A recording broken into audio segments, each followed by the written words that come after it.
बिस्मिल्लाहिर्रहमानिर्रहीम। अस्सलाम वालेकुम नाज़रीन, प्रोग्राम हकीकत क्या है में मैं हूं आपका मेज़बान एहसन हमीद राजा। पहलगाम फॉल्स फ्लैग ऑपरेशन, न सिर्फ ये ऑपरेशन, इससे पहले भी मोदी सरकार बहुत सारे फॉल्स फ्लैग ऑपरेशन कर चुकी है और ये भी एक ऐसा पहलगाम फॉल्स फ्लैग ऑपरेशन है कि जो एलओसी से 230 किलोमीटर दूर अंदर तमाम तर जो सिचुएशन है साउथ ईस्टर्न रीजन में जो एक क्राइसिस क्रिएट किया जा रहा है, आप क्या समझते हैं नौजवान कैसे रोल दे सकते हैं? बिस्मिल्लाहिर्रहमानिर्रहीम। First of all thanks for having me.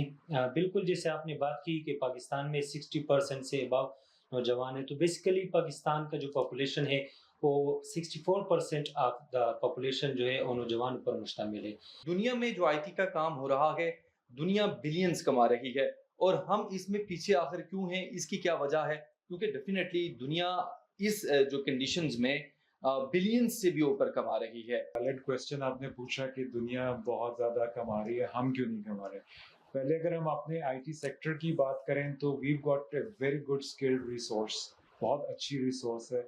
उसके बाद से हमारे पास जो प्रोडक्ट डेवलपमेंट है वो भी बहुत ज़बरदस्त है, बट हम जिस मार्केट को एक्सेस कर रहे हैं that's not the right market. हम फ्रीलांस की दुनिया में बहुत आगे जा चुके हुए हैं और उसके उस विशेष सर्कल के अंदर हम फंस गए हुए हैं, जबकि दुनिया फ्रीलांस प्लस एंटरप्राइज मार्केट में ऑपरेट कर रही है ग्लोबली।